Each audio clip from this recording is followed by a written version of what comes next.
Alan Colley is accused of shooting a 21-year-old man in the stomach yesterday afternoon. Tonight, he's in jail. And this is video of police making the arrest. You can see the suspect on the ground as police move in and find a gun on the ground. Did they say what may have caused all of this? He was creating some sort of a prank video for his YouTube page and interacting with the suspect when he was shot. Congratulations, you played yourself. So I want to talk about this story partially because it's kind of close by to where I live. This wannabe YouTube prankster Tanner Cook was shot while trying to prank someone. Now, I wish the kid a speedy recovery, but I do not feel bad for the kid one bit. Not everyone wants to be part of your prank. You don't know what sort of problems or struggles people are going through, and you certainly don't know how they react to your so-called prank. And since we're on the topic of pranks, I went over to Tanner Cook's YouTube channel called Classified Goons and checked out some of his pranks. And I gotta say, I'm surprised he wasn't shot sooner. Check out some of the so-called pranks that he played on people.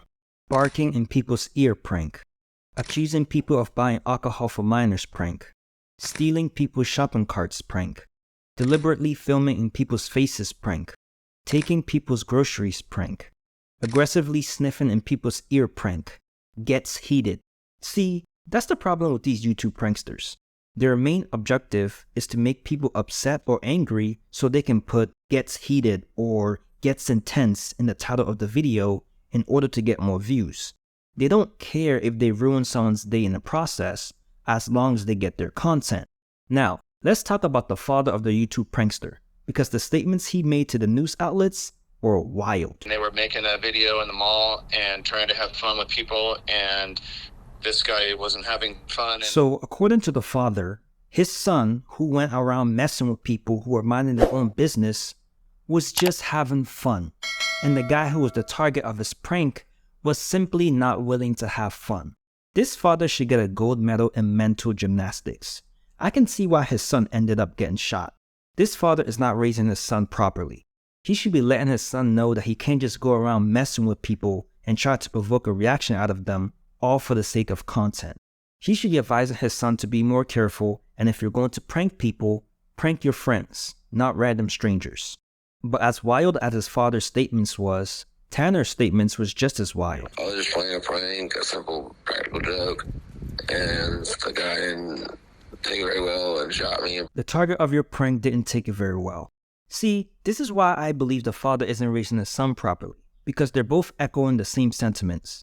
The father should know better, but he doesn't, and he better hope his son doesn't end up dead one day, because according to his son, he doesn't plan on stopping his pranks. And even after being shot, Cook says he plans to continue making videos because it's his passion. It's not his passion. He just wants to be the next Jidion.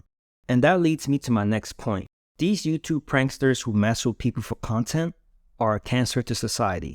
There seems to be a growing trend on social media of people messing with random strangers who are minding their own business for views and likes. There was a story recently of a woman who was hospitalized because a bunch of kids pulled a prank on her for TikTok. Lana Clay Monahan, a new mom of twin boys, was shopping for baby supplies. 4 teenagers waited until she was alone in the aisle, tossed a bucket over her head. She says the assault deprived her of air, and she fainted soon after. She was rushed to UC Irvine Medical Center. This is the part that these so-called pranksters don't understand.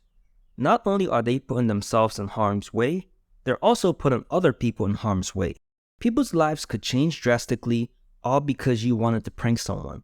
In the case of Tanner Cook, he was shot and almost died, while the target of his prank is likely going to spend time behind bars.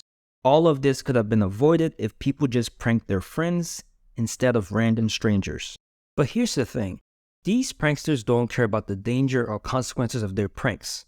They just want clout. And when you're a clout chaser, nothing is off limits. As a matter of fact, if someone pulls a gun or knife on you, you can add that to the title of the video or as the hook to your video. That's your food right there, bro. Hey, boy, don't eat, I'm joking with you, bro. You finna have a knife on me? I got hot, bro, because I'm hungry. No prank is too far for these so-called pranksters. To them, it's all fun and games. So if you want to prank low-wage workers who are just trying to make ends meet by taking their money from their tip jars, go ahead and make sure to really provoke them so that they get really angry and you can monetize it and show it to your audience. Wait, what happened though? Bro, what are you doing? Are you not allowed to play with tips? Haha, it's funny, man. I need you to put it back. No, I'm not trying to be funny. I'm so serious right now. Oh, and if the people you're pranking don't think it's funny, don't blame yourself. Blame them for not finding the prank funny. Niggas take their job way too serious. It was a joke. Sometimes you gotta laugh. It's a joke. I understand I'm touching their money, but I gave them $40 back. You feel what I'm saying? I'm not trying to be a menace. You feel what I'm saying? Like, do you want to prank people by taking their luggage, but they're not having it? Just threaten them. Google me, nigga. I'll beat you up. Bro. Stop playing with me. What? I'll stab you right now. What? Or maybe you want to bring a mob of people, walk into a store, and cause chaos. Nothing is off limits. The only limit is your imagination. Okay, but seriously, enough with the sarcasm. I want to talk about the most important part in this prank culture, the audience. The audience for these YouTube pranksters are typically kids and teenagers. Basically people who are well known to act on impulse and not think through their actions. It's no surprise that these YouTube pranksters have become so popular. Check out one of the comments on Cano Joseph's video that perfectly summarizes the people who watch this type of content. Some people can't take a joke, and it makes for great content. What these YouTube pranksters' audience don't realize is that nobody wants to be part of your joke. Nobody wants to be filmed, and nobody is in the mood to be pranked. And that's the thing.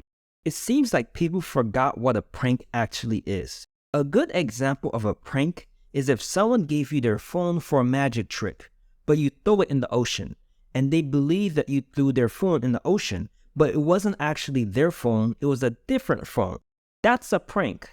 If you bark in people's ear or take their groceries, that's not a prank because you're actually barking in their ear and taking their groceries. But the fans don't care. Or perhaps it's more accurate to say, it doesn't even occur to them to even consider how these pranks impact other people's lives. So until then, pranks such as moaning in people's ears and pushing people's shopping carts will continue to rack up views and inspire the next generation of clout-chasing pranksters. Hopefully, they don't prank the wrong person and end up like Tanner Cook with a bullet hole in his body. Stay safe out there. I hop out, I start shooting.